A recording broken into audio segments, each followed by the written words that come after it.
Welcome to the Murali End Town Hall. My name's Martin Machado. Thank you for joining us.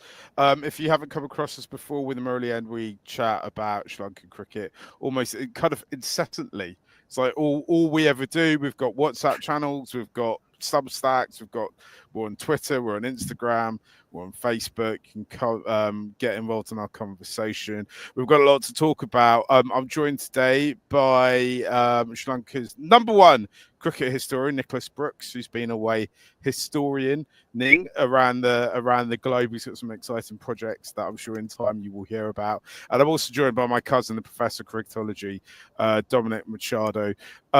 We've got a lot to talk about today, lads, but it's a very special kind of live show for us because it's the first time I'm going to give everyone the opportunity to come in and join our conversation. So if you want to get involved, I'm just about to put the link into the comment section. So click on the link, you'll come in backstage, and then we'll put you on screen. There might be a few technical issues. It's the first time we're trying this.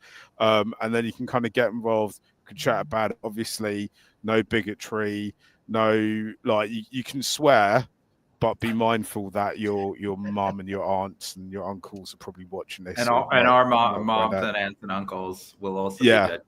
Yeah, I'm sure Nick and Dom's do, but my parents have absolutely don't care about me. They're just giving up. Not that they don't care about me, don't care about what I do, I should say.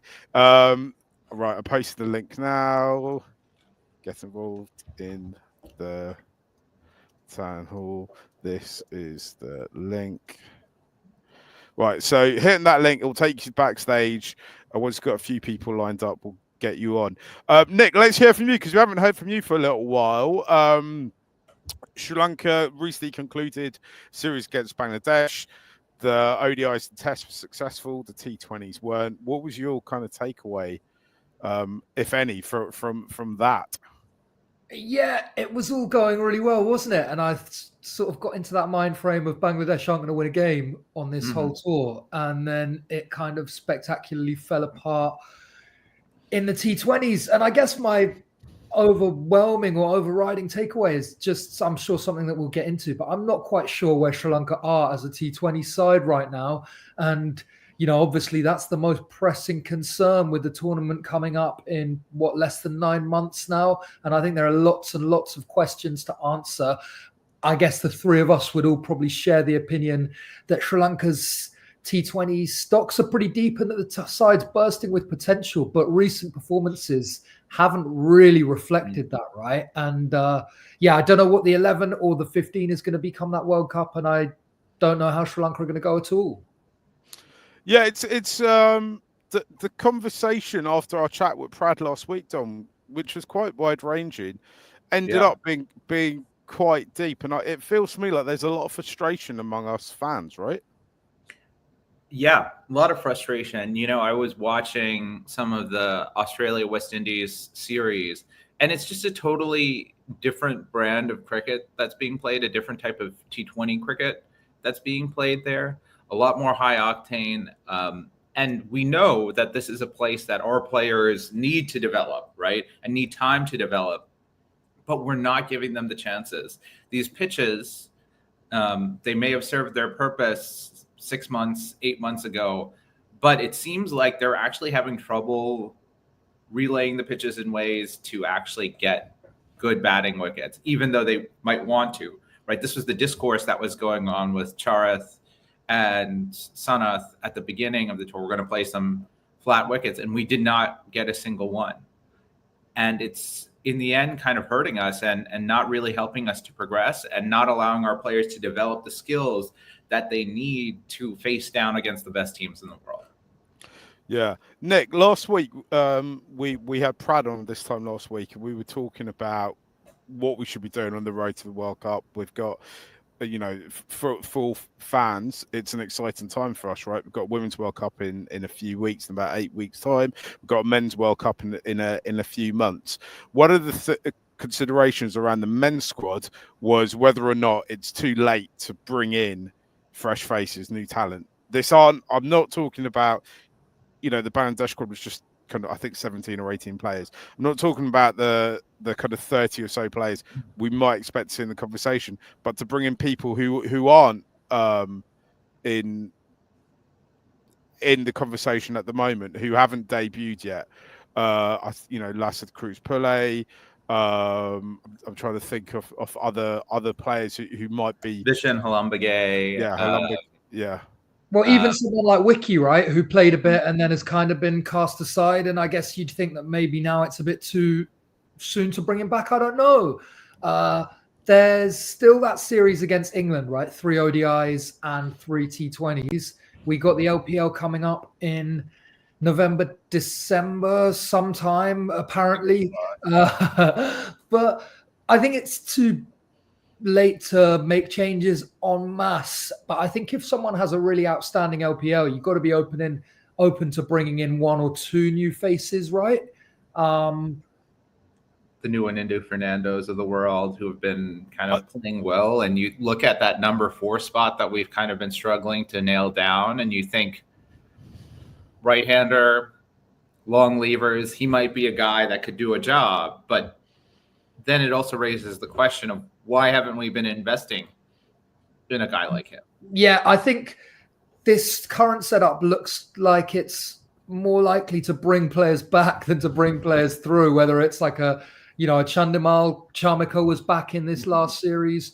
I think that where I'm kind of confused. The big question is, how many runs and at what strike rate does Angelo Matthews need to score runs in the LPL to get back in this squad? That is the big question, I think.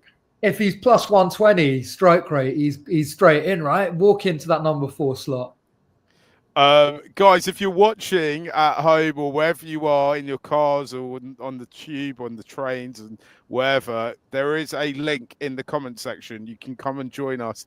I think Rashad tried to join us and it didn't quite connect, but have another go, and we'd love to get you on. Cricket the Deshan has sent in a question. If they have a great LPL, then you need to check that they don't bring back like a Chandimal or some of the oldies, as Sanath likes it. I think that I'm kind of half joking about the Matthews question, right? But I think the kind of cool issue is, how good is the LPL? What does it tell us? Avishka, we were told, was in this squad in the 11 last 2 weeks ago now, because of stuff he'd done in an LPL tournament, which was almost 10 months before that, which is a hell of a long time to expect someone to hold their form. How do you rate the LPL, Nick, as somebody who watches quite a lot of T20 cricket? I think it's tough to say, and I think it varies from year to year quite considerably, right? I mean, if they do secure this window before Christmas, it would seem to me that there probably isn't that much cricket going on at that time. So they've got a good shot at getting some decent overseas talent in. I think the domestic talent is getting better and better. And we've seen from some of the guys who can't get into sides, right, that the domestic stocks are decent. So I think if you can go well there, it's not the same as international cricket, but it's a solid indicator that things are going right in your game, at least in the short term, and it's a good little springboard. So I don't think it's to be sniffed at. But as you say, Marky, it's not the be-all and end-all. And I mean, we've spoken in the past, right, about Hasaranga, who looks $1 million batting in the LPL and hasn't quite managed to translate that to international cricket. So certainly, there's a step up. I was going to say, Nick, on the Hasaranga question, what's so fascinating is you could still sense how much he was missed in this series as the number 7 batter, as a bowler who takes wickets in the middle. I know we all love to talk about how he might not be as good as we think, or not as good as he was promised, but that he's kind of the fulcrum of the lineup, both the bowling and the batting lineup. True wicket taker and someone who still can actually add impetus to the inning. So it's always a weird thing to see, right, to go from like a world-beating player like we saw in that LPL to saying, okay, maybe he's a little bit less than that, but that's still extremely valuable to this side as it's currently constituted. We can't get it twisted, right? He's still pretty much the first name on the team sheet in T20 cricket. first name? Above Charith, the, Kusal, Wanindu for me. Patham. I think Patham and Kusal are not just top of the order. I think they're the first two names you're putting down, and then I think Wani, and then I think obviously I know technically it's Charith, but I like, and I'm not saying we drop him, but I think Patham and Kusal have become kind of more indispensable. I know, I agree. What I think is really interesting is if you go beyond that little group, so Wani, Charith, Patham, Kusal, and Theeks, after those 5 names, then it gets into a kind of sea of like, I don't actually know who the rest of the first choice 11 are. Yeah, I think we've got someone ready to come on. Come on, hold on. Let me just change the what we kind of look like. Does that work? Nice. Is that Sadvik? Are you there? Yes. Hello. Yeah, Yes. We can't see you, bro. Just a minute. No worries. There you go. There you go. I'm on the mobile, so the voice is coming low, so I have to hear it from the speaker itself. So I thought, perfect. Yeah, it's coming through good. Yes. There we go. And now we can see you, I think. Perfect. Yes. Nice. Yes. Where are you joining us from, Sadvik? And am I pronouncing your name right? From Mumbai. You might know me as the Statsman on Instagram or Cricket on Screen on X. Yeah. Thanks for joining us and being the first person to come on board. What would you like to talk about? And the same topic you're continuing, that is the T20 11, because as Nicholas and Mark were discussing, that LPL can be a very deceiving option for the selectors as well.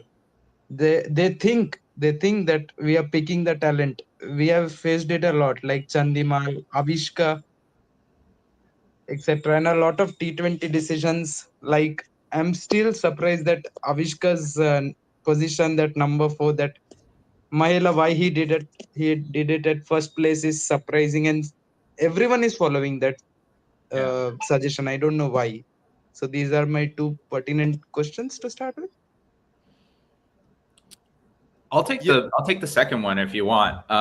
So I think what's interesting is your point that they're still following it. I understand in 2021 World Cup, where there is actually a relative lack of batting options, that you can say, okay, how do we fit Avishka as a young player into this squad? He's 23. He feels a bit of pressure when he comes in against the new ball. Let's see if we can free him up.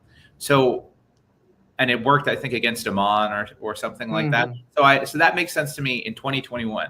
But given the different types of talents that we have and the players we could put in there, it no longer makes sense to persist with a guy who's shown that he, at the international level, can't crack that number 4 spot. So I think you're totally right that it was good for 2021, but we haven't paid attention to what's actually changed in world cricket or with our squad in the last 4 years by putting Avishka at 4.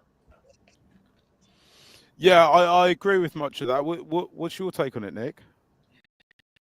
Yeah, I think that, like as Dom says, right, the thinking was that he's a guy who takes a bit of time to bed in the power play and can get stuck in those first few overs and can struggle against the moving ball. So I think there was logic behind it, but I think it's been proven that it's not really the long-term answer. I still think Avishka Fernando can play a part for Sri Lanka, but for me, he's got to bat top 3 and really probably top of the order. Yeah. So I think it's interesting though that you made me think about kind of 2021, because I look at where the team was now heading into that kind of Asia Cup and into that World Cup, and I think we've individually improved exponentially, right? We were just talking about who the definites are, who are kind of first names on the team sheets are, and there's at least 6 or 7 players who you just think they are so much better than they were back then. What is sad though is when you think of Avishka and you think of I just feel there's got to be something else going on, right? Because we know that he's got the talent, we know that he's scored runs at every level. He's just not doing it consistently. And I can't, like, I used to think it might just be a case of getting him to work with a a psychiatrist or sports psychologist or something. But I just don't get it. Sometimes, and I hate having to say this, sometimes players can score loads of runs domestically, or they can kind of peak very early and they just get found out, and then they never kind of recover from that, right? And maybe Avishka is just one of those players. I hope he's not. I hope he disproves us. I also kind of, this was something that I thought was that came out of the conversation we had with Brad last week that was slightly frustrating for me, is that I kind of feel a lot of, like, we were almost at the point where a lot of the things Mihaela was trying to put through was starting to come through. And effectively we have one bad game in New York that may or may not have been because Dominic was there. I'm not blaming him. And we have we make one dodgy decision with the coin toss on a pitch we misread, and the whole project is up in smoke after that, right? When really, if you look at, not just in cricket, but if you look in cross professional sports at teams that have built, or organizations that have built teams that have dominated, is they hold their nerve when things go bad. They believe in the project. And too many times I think with Sri Lanka we haven't quite done that, and we've thrown, we're in another position yet again, kind of 6 months out from a World Cup, where we're having arguments over things we shouldn't be arguing about. Is my take on it. I don't know what the others feel about it. Sarvik, I'm interested though to know from your perspective as somebody who lives in India. I assume, and I might be wrong, I assume you probably watch a lot of Indian cricket. I've got two questions for you. What do you think of the whole handshake thing yesterday after the end of the test? I missed it in live time because I was watching the England Lionesses win the Euros. And also, what do you think about Sri Lankan cricket in general at this moment? Starting with the first part, can you hear me? Yeah. Yes. So the first part I thought was pretty childish. I mean, come on, be serious. You're professional players. I mean, England talk of moral of cricket, spirit of cricket, and that nonsense, and then they do this. I mean, someone wrote it pretty well on X that even when we play gully cricket, we are not this childish. I mean, at least treat it as a sport. I mean, what you thought they would do? They would play for the hundreds. Everyone knew that it was going to be a draw.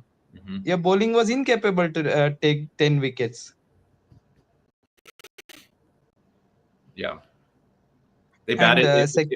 I was going to say, it was interesting. It was like, oh, we're angry because they batted well, right? That's just like that's what it is. It's like, and no one was saying anything when England was scoring 600 runs in that match, right? It wasn't, the pitch was flat. There wasn't much in it, and that's it. Yeah. And second part. Yes, second part. So I think I started following Sri Lanka cricket from 2018, which will be surprising why I followed from that year. But sorry, 2017. Sorry, so worst year. Yeah, even worse. Even worse. So I think the primary reason, I don't think many talk about it, is player regression. Means if you see from 2022 auction to 25 auction, 22 auction, all players were at top. They got IPL contracts, big contracts. Now check 2025 IPL. Who is there? Hasaranga not in his best form. Tikshana not in his best form. And I mean, I can't remember whoever did well. Bhanuka regressed massively. Patharana. Yeah, Patharana. Yes. Sorry, with the exception of Eshan Malinga, who's new. Yeah. Who is new, yes. Yeah. The core group of the 21-22, where we went to Australia, we lost by a close margin to reach to the semis. Same in 2021. That core group has regressed massively in all leagues. It's not like IPL. We are not getting picked. Interesting. And with Sana ball, I don't know. I would not like to comment more on it. Yeah. Sarvik, thank you for coming on and being our first ever caller guest on the show, on the town hall. If you're I'm gonna let you go now, but thank you very much. If you're watching at home or wherever you're watching this and you want to get involved, please come on. The link is on the comment section. Just click on that. Come on backstage, and we'll let you on the show. Lahindu has written in and said, if only there's someone with Sanat's influence and Mahala's strategy. If that's a combination. Yeah. I mean, I think kind of fundamentally it's going to be quite difficult to ever find someone like that, right? Because I think you go one way or the other. I kind of do think though that there is positives from kind of Sanaball. I think it is not all bad, as it were, and I think it's more about kind of the players kind of rising up to it and finding themselves and improving as players, opposed to kind of wider, more deeper tactical approach to it. What's your take on what exactly Sanaball is, Nick?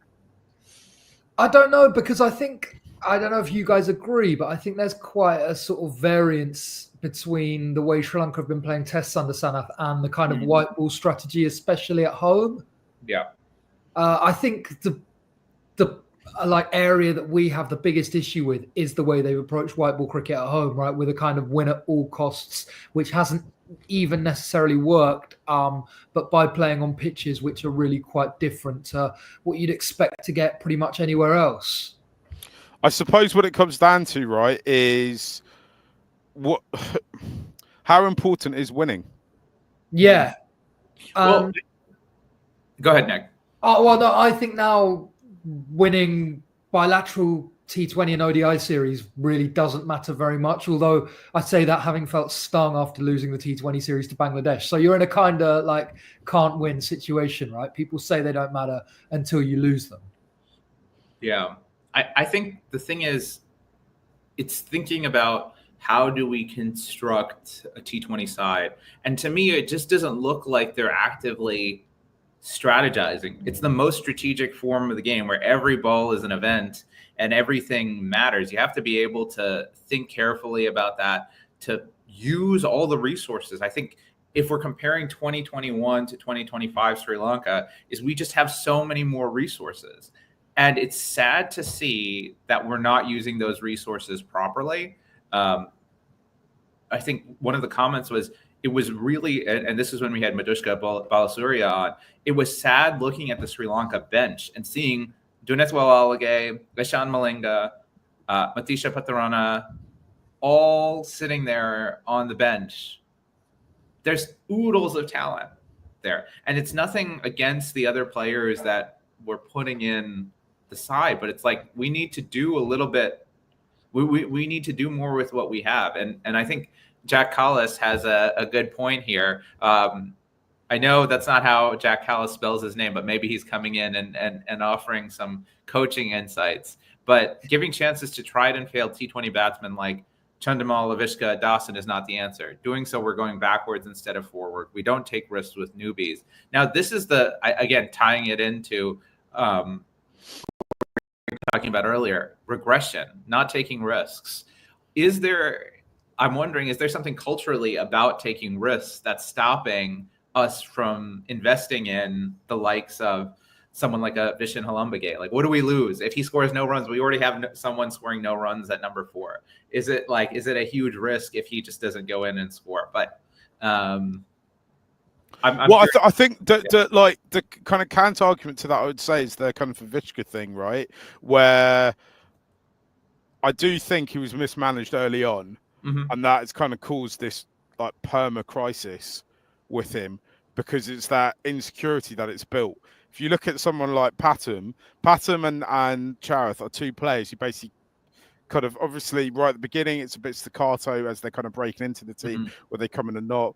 Pathum, I think, got a century and debut, didn't he? So kind of comes into the side, and basically doesn't get dropped.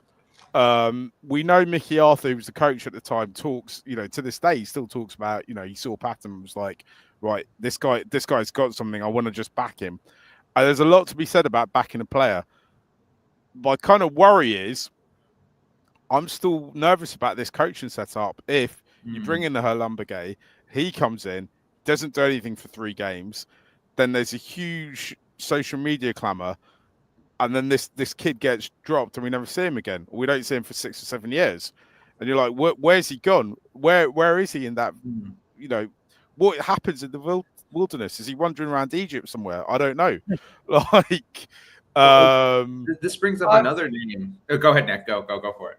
No, I was just going to say, I feel like we're seeing a lot of players kind of stagnating on the fringes of the side, getting to that level where you think that they're going to take that step and play for Sri Lanka, and then not quite getting there. Like, you know, Viascant, someone like that, it seems like it's been a while since he had played in the IBL and had that breakout year, and you look for that kind of development from that. It hasn't really happened, right? The same with Wiki, the same with, I don't know, like a Pavan Ratnayakar or a Shev Daniel or a Kruspele, these names who get to that point where you're thinking they're like, the next step is playing for Sri Lanka, and then just nothing seems to happen. Yeah, I was going to bring up Viascant because he actually was the leading wicket taker in this recently concluded Major League 50-over series. Now, take what you want from that list, but we should ask, why is he not getting into squads? If he's performing well at the domestic level, it's clear that he's a young player on the up. What do these guys have to do to get through that? And I think you're right, Nick, that at the fringes, right? Because the guys who make it through, the Kusals, the Pathams, the Chariths, yeah, they might have some struggles here and there at the international level, but they come out on the other side. We've got to figure out a way to get these guys who are knocking on the door of the 15, knocking on the door of the 11 into high quality players. And I was thinking about Kamindu, right? I think what we've seen from Kamindu already makes it such that we should treat him like a Patham or a Charith or a Kusal. Just lock him in at that number 3 spot in T20s where he can tee off against pace and say that's good enough for him, rather than bump him up and down the lineup, drop him, do all these things that we've been doing. He's someone that we've seen is not going to be a fringe player. Once he develops, he's going to be a star player. So we should keep on giving him chances. Sorry, that was a long response to that, but I just want to get to this comment very quickly. Jack Callis has said, thanks for bringing up my comments of discussion. Greatly appreciated it. Do you know what? Whenever I used to see Jack Callis bat or play cricket, I used to always think, that guy's Sri Lankan. Like, he is Sri Lankan. He somehow ended up in the South Africa side. I don't know what the story is. And now my theory has been proven correct. As always, whenever I see a good cricketer, I always know they must be somewhere along the line a little bit from Sri Lanka. Savina has asked, or said, we need to give the A-team tours to the ones who are really young, has raw talent, and not like 30-plus people because they don't have a long time. I think there's 2 things about this, though, right? Because there's another comment that's come in that's quite similar. Hindu has said, it is culture. Our management don't want to hurt the feelings of Chandy, Vishka, Banura, Vande, because they hung in there forever. Right, I'm going to take each one of those individually. Van der Say, he's definitely been worth his place the last 18 months or so, right? He basically single-handedly won us that series against India. Banura is a special talent, right? On the basis that Sri Lanka, you could just walk around Colombo, Kandy, Gaul, anywhere, man, Lavinia, like anywhere, and you don't see Banura Fernandes, right? Like, if the guy wasn't being a fast bowler for Sri Lanka, they should have like injected protein into him and made him a second row. Okay. Vishka, I think there's something there, right? There has been in the past. They could well be again. I can kind of understand why management keep doing it, though it is frustrating. I'm frustrated as well. Chandy, actually, do you know what? Let's be honest. When the time comes for Chandy to hang up his bat, he's going to be in a pantheon of kind of Sri Lankan greats, right? He's got centuries all over the world. He's probably going to end up being the last Sri Lankan batter to get over, I think, 70 or 80 test appearances. So I can understand why that's happened. And going back to Savina's comments about people 30-plus roles, I kind of think that being 33 in cricket isn't that old. I think maybe like 37, 38 is. Pardon, Dom? It depends what you look. It depends on how fit you are. If you're Virat Kohli, Yeah. it's not old, but and kind of like miles on the clock, right? But Yeah. I mean, I think that we still see Oshada Fernando as a youngster, and that is kind of part of the problem as well, Yeah. or not? or Sadira, right? Sadira was the captain of this A side team. He's what, 28, 29? No, Sadira? Sadira is 30. Oh, And then Lahiru Udara, right, also on the A squad, right, just after playing a test series. It's like we need to give that spot to someone who can really develop and benefit from that tour. I'm not saying that Lahiru Udara isn't a quality player. He can be, but those A tours, those emerging tours are precious resources. And I think, yeah, it's tied to deeper systemic issues, right? That like you look at the way that England treat the Lions increasingly, and there are kids playing who are like 19, 20. Oftentimes it seems that that's the age when Sri Lankan cricketers get lost a bit until they're 23, 24, and then they kind of have that surge at that stage. I don't know. Dineth, I'll go to this quickly. Dineth has just said, "Good morning, lads. Late to the stream. Are we just discussing the general affairs of SLC at the moment? A quick up to speed would be greatly appreciated. I'll let you know where we're at quickly. It's our town hall. There is a link in the comment section. If you want to join in, click on that link. You can come in backstage and talk to us about anything Sri Lankan cricket related. You can ask us almost anything. We'll probably answer it as well." We are at the moment kind of discussing where Sri Lanka are at with this T20 squad. We are 6 months away, from a World Cup. We don't appear to know whether or not it's not been confirmed whether or not India are or aren't coming. I think at this stage it looks like they're not. There was one point last week where I thought contacts I had with an SLC were suggesting that it was on. We know that there's an Asia Cup planned at the moment at the UAE. Obviously, in yet another cup draw, India and Pakistan have drawn with each other in the same group, which means that Sri Lanka will be playing Bangladesh and Afghanistan. No slander on either of those two nations. It's just getting a bit repetitive. Then I think we're expecting Pakistan to go to Pakistan. Yeah. We were at some point expecting Ireland to arrive for some sort of white ball series that is now currently off the table, is my current understanding of it. And then we've got the LPL kind of some point between November and I imagine pre-Christmas, December. And then England come over the end of January, I think. Should we do our 11s? Should we do, because I feel like that might be a good way to get into some comment. I want to talk, before we do that, Dom, I want to talk a little bit about kind of actually how, and a lot of this isn't SLC's fault, right? They don't control the situation between India and Pakistan. They do not control the situation between around kind of Asia Cup and around India, whether or not they're going to go to Bangladesh. So I just wanted to talk about fixtures and if we've got enough fixtures in place before the World Cup. Dineth has just popped up though to come on and have a chat with us. Let's get him on. Let me just change the configurations before we do that. I think I've done this. Dineth, welcome along to Murali End. Oh, hello, nice to finally meet y'all. Can y'all hear me? Yes, yeah, hear you. Yeah, we can. How are you? Whereabouts are you joining us from? I am at Amherst College at the moment. I'm in a campus. It's in the East Coast. Yeah. Lovely. You're about 45 minutes away from me. That's right, Worcester, right? Are you back in Worcester? Yes, I'm back in Worcester. Yeah, I see. Yeah. One of my friends goes to Holy Cross. You're a professor there, right? Yeah. Very nice. But yeah, how are we doing? Yeah, good. Absolutely great. What is it you want to talk about, Dineth? Well, I don't know. I'm interested in talking about the Asia Cup, I guess, because I've come out, I've heard about the group fixtures that have come out, and I don't know, how are we feeling? A lot of people outside of Sri Lanka cricket call it the competition to face Sri Lanka in the finals, but I'm not so sure we're making it out the group stage. Potentially, I'm a bit, pessimistic. What are your thoughts?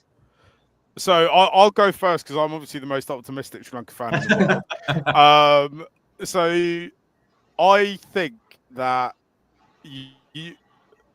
basically everything in this world is set up for Sri Lanka and Sri Lankans to kind of fail at everything in life, right?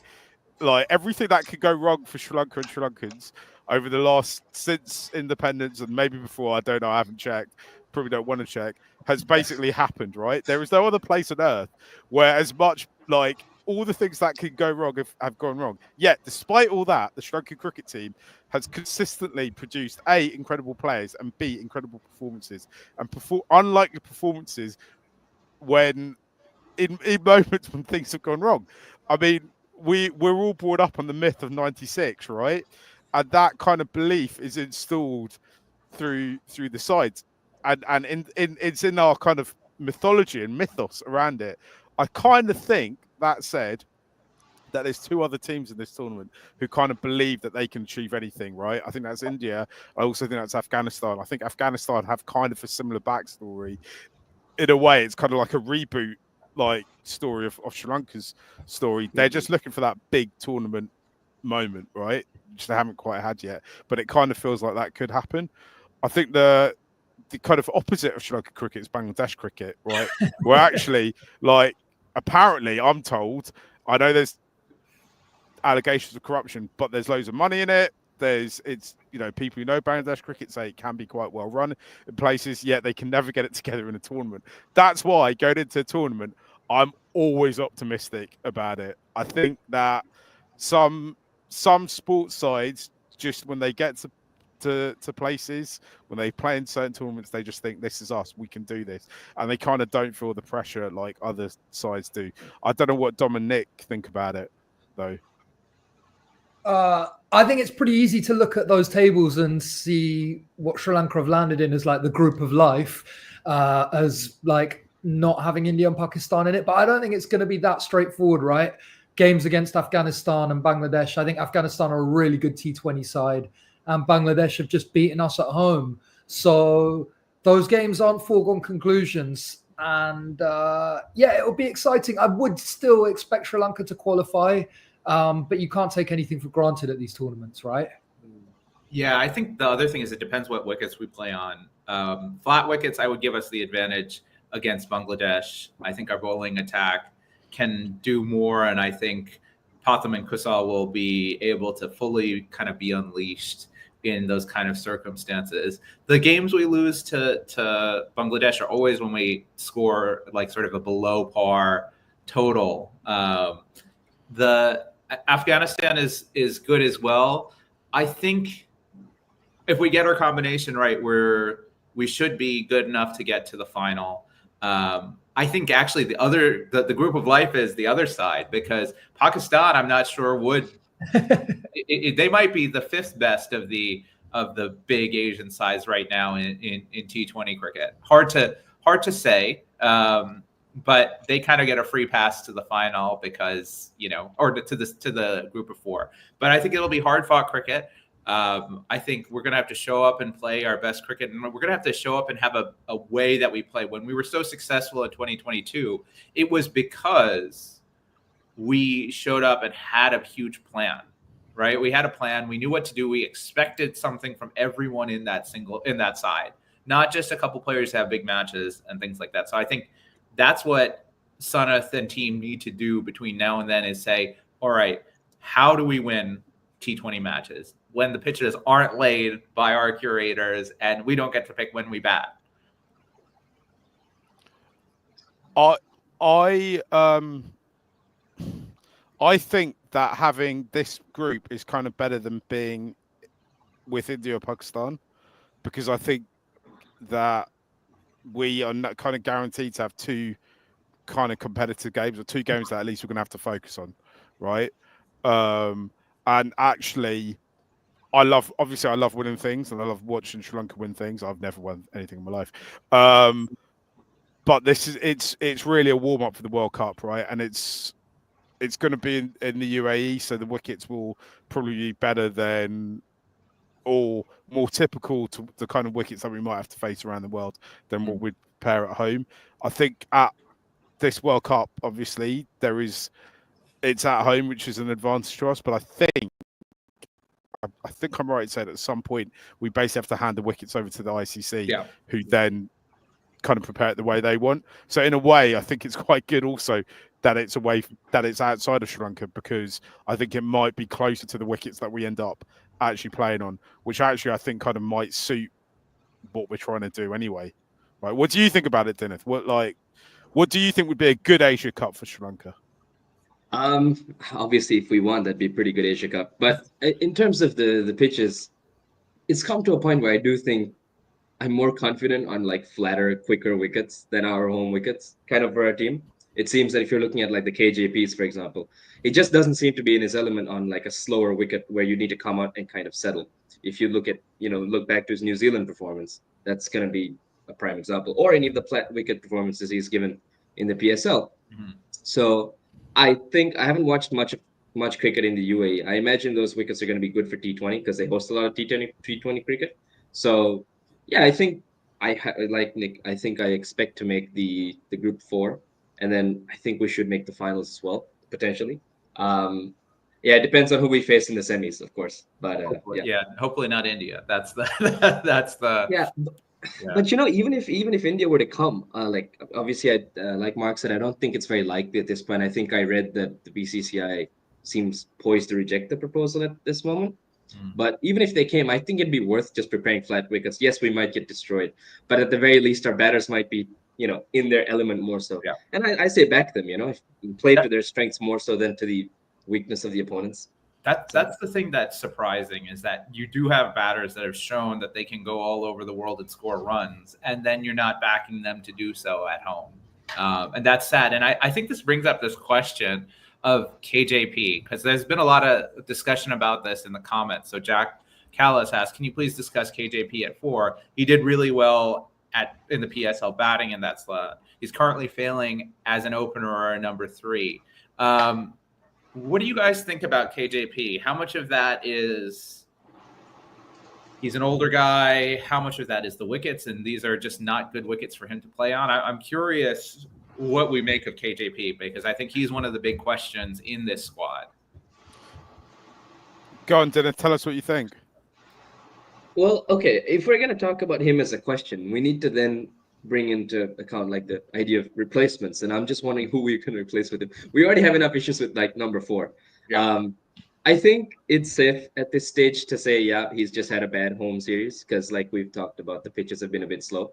I think we do owe him some rope with the New Zealand performances, and prior, like just in the last year, he had good T20 performances at home against India, against the Windies, if I'm not mistaken.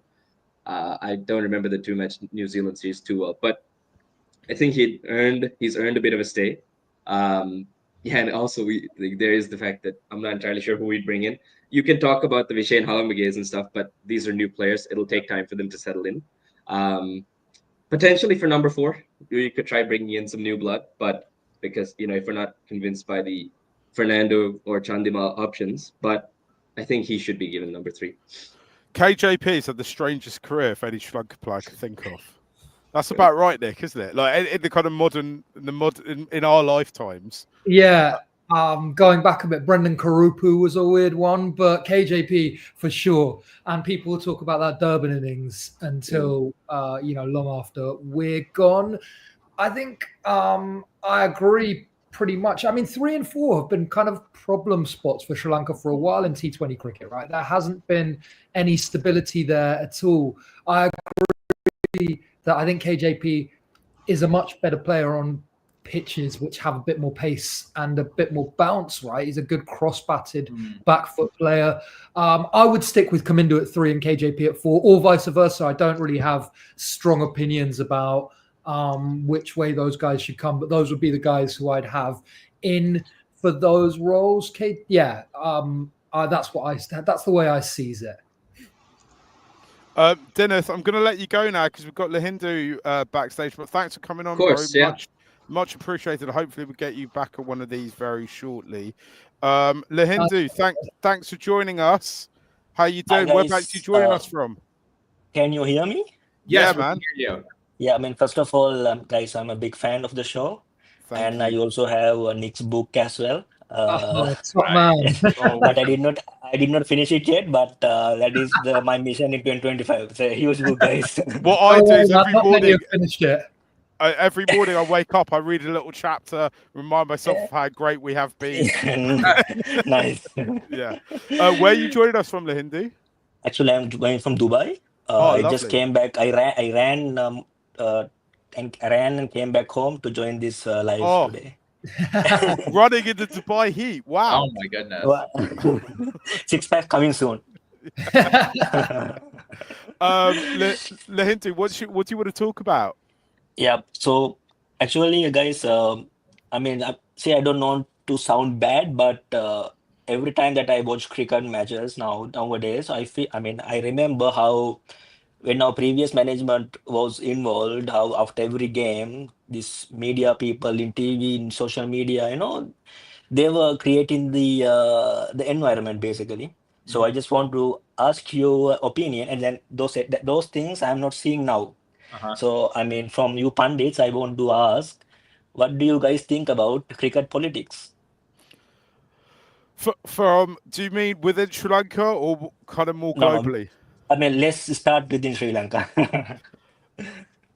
So I find I'll talk about social media first, and then I'll let the other two come in. I find a lot of the commentary I see around the Sri Lanka team on social media to be kind of like I think it's quite wild. I think people say things about the team and about the players that they just wouldn't in a million years say to their face.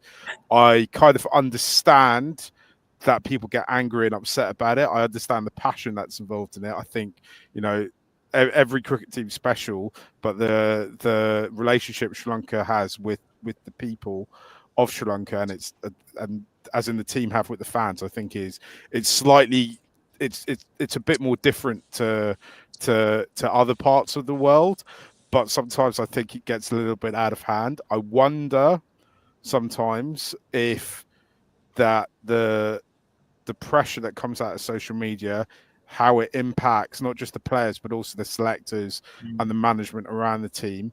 And Sri Lanka traditionally has won stuff and has been successful when they've done unconventional things or done unexpected things. And I wonder if the noise that comes out of social media in Sri Lanka and some of the media is inhibiting that from happening.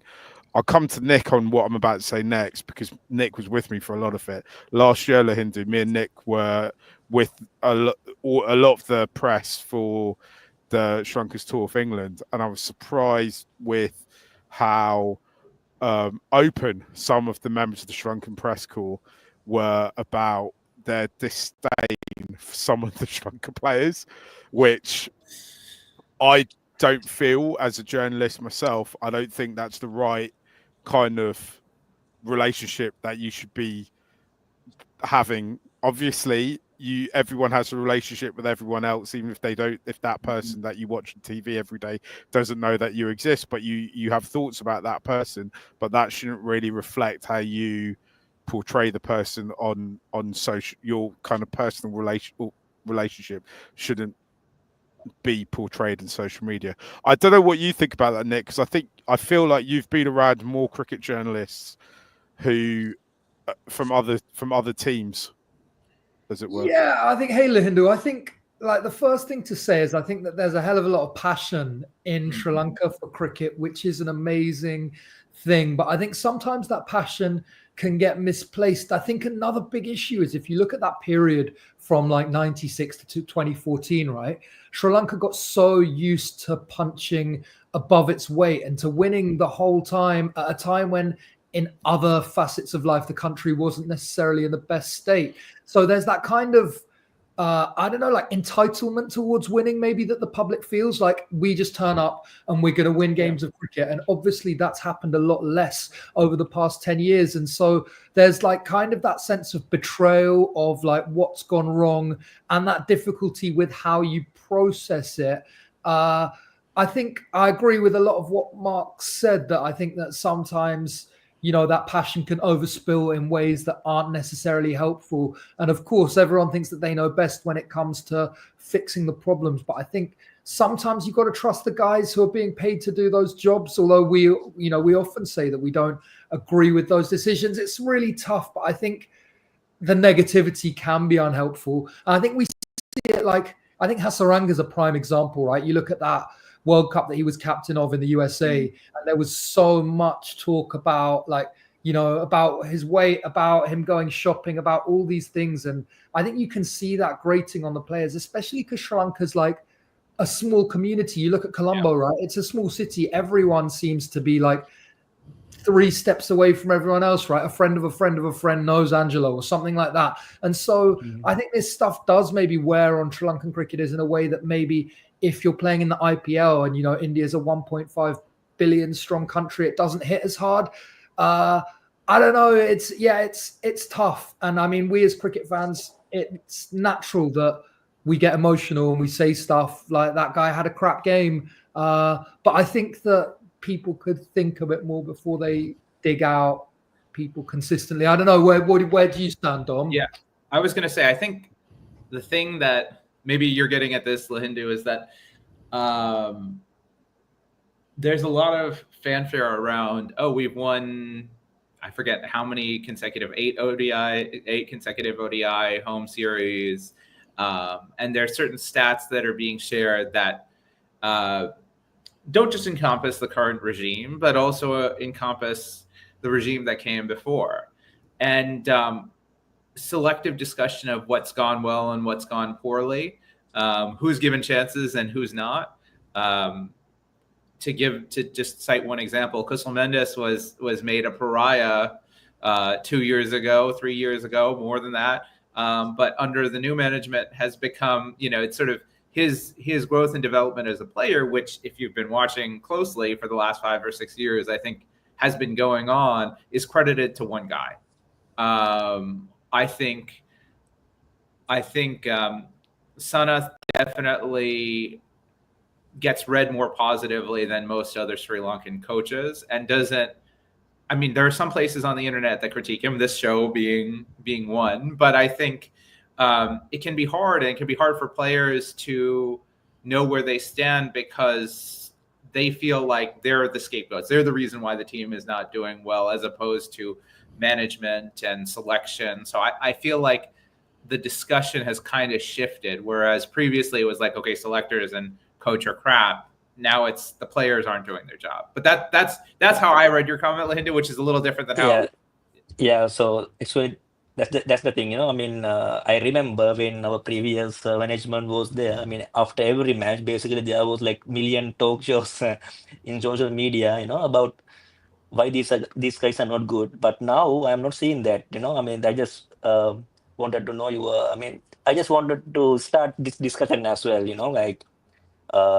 We have to start this as well, and I mean, we are fans and we want our cricket to go on the top again. Lahindu, it's a really interesting point you brought up, right? And maybe it's because I'm not spending enough time looking for these things, but I think it's really difficult for a lot of Sri Lankans to feel that they can be critical of Sanath. Right. And I think it's important that as fans, you can be respectful and be critical, right? Yeah. You can say, right, Sanath was an absolutely extraordinary player, redefined the way cricket was played, did a lot for Sri Lanka. He's been exceptional. However, I think he got it wrong when he selected X player. And maybe if you tried this player, Agreed. I also think actually, if you have these conversations, if you throw these ideas out there, then maybe there is a chance someone might hear it in and around the setup and go, oh, let's just try that. Like, what have we got to lose? We've got a game against Oman as a warm-up game. Let's just try it, see if it works, right? But I think in Sri Lanka in general, I would say one of the things that frustrates me with Sri Lanka society is that a culture of silence too much, like, and not speak. We're all brought up to be respectful and not to speak up, to our elders and all that. But actually, that shouldn't stop people from thinking more critically Mhm. about things. It's an interesting point you've brought up. Lahindu, where are you with this team at the moment? Are you excited about it? Are you expecting World Cups incoming, or like? I mean, guys, I mean, I think I'm the second best of the second most optimistic cricket fan Sri Lanka after after Dom. I mean, of course, I mean, I'm waiting for next Asia Cup until our boys and take the next Asia Cup in the double decker bus from airport to Goldface. Yeah. Oh, That's the World Let- Cup, let- Mendy. Yeah. yeah. Of course, I mean Asia Cup and then World Cup. And then World Cup. But I think it's Of course. another point that you bring up, which I think is interesting, is I think there's also a bit of a culture of like factionalism around Sri Lanka cricket. And there's this Yeah. like feeling that you've got to be like a Mahela guy or a Sanath guy. And Mm. I think you can respect both and see that both have done things right and that not everything's gone perfect with either guy at the helm, right? But I don't think it has to necessarily be a kind of black and white either or. Yeah. And as I told in the comments, someone with Sanath's influence and Mahela's strategy. And Yeah. that's a perfect combination. That's the Work golden together, ticket. guys. Work That's the goal. together, guys. If we can get them together, Yeah. we might not be able to afford both of them together, though. Oh, for the national side though, you gotta put. Sanath might work for free, guys. Yeah, exactly. I'm sure Mahela would as well. Like, why wouldn't he? Maybe we can all just promise Yeah. to go to Ministry of Crab a couple of times or something. Lahindu, we're going to let you go there, but thank you for joining us. It was absolutely Thank you, guys. wicked. Keep going, and I love your show. So keep Thank going. you. Oh, Tell all thanks, your Lahindu. friends and family, please. We need as many Yes, thank you, subscribers as we can possibly get. It's been absolutely wicked having people come and chat to us. I don't know how you guys have felt about it. Everyone's contributed amazingly as well. Yeah, we Awesome. should do this every week. Yeah, I always knew that our listeners and viewers and all that were the cream of the crop. I think probably most of them have better opinions about cricket or more interesting takes about cricket than I do. Guys, we've been going at this for almost an hour. Before we finish, though, I want to talk about what happened a year ago today. The women won the Asia Cup. They did it in Dambula. It was an extraordinary day. I'll never forget that game. Just wanted to get your kind of thoughts on it a year on. Nick, I'll come to you first because we know that you're planning a follow-up to an Islands 11, which is going to be about the history of the women's side. Yeah, absolutely. The 2026 edition. Let's get it going. But yeah, incredible day. I remember it very, very clearly. And I mean, it was I couldn't believe my eyes. I was totally shocked. It was wonderful. It's a great springboard for women's cricket, but we got to get some more fixtures in before this World Cup. Got to give the girls the best chance they can to do something special. So yeah, if anyone at SLC is watching, let's get some games. Yeah, Dom, what I would say, what's your memories? I mean, it's only a year ago. Yeah. But what a great day that was for us, wasn't it? It was incredible.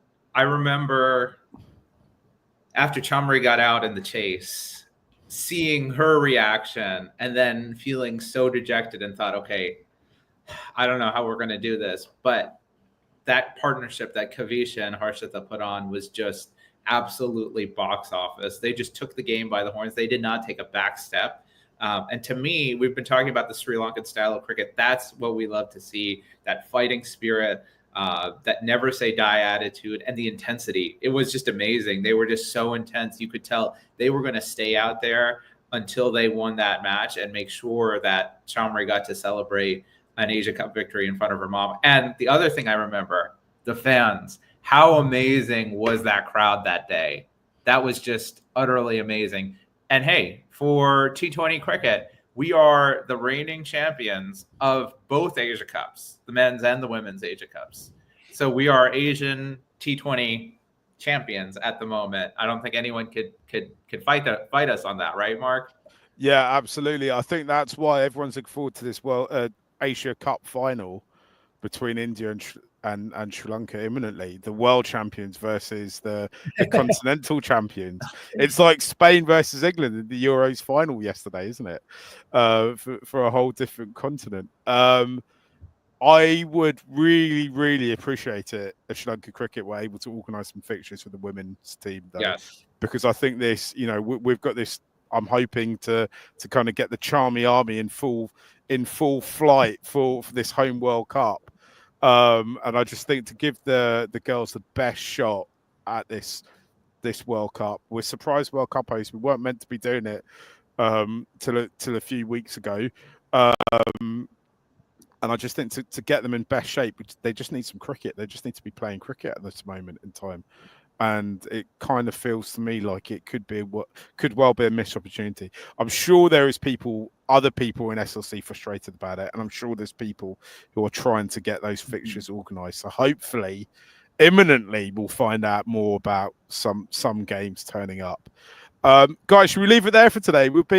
It's been about an hour. This has been our first kind of Murali End Town Hall. We've had 3 great contributors from across the world.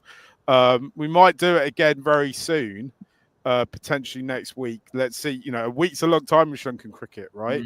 Test whole bilaterals can come and go in that time.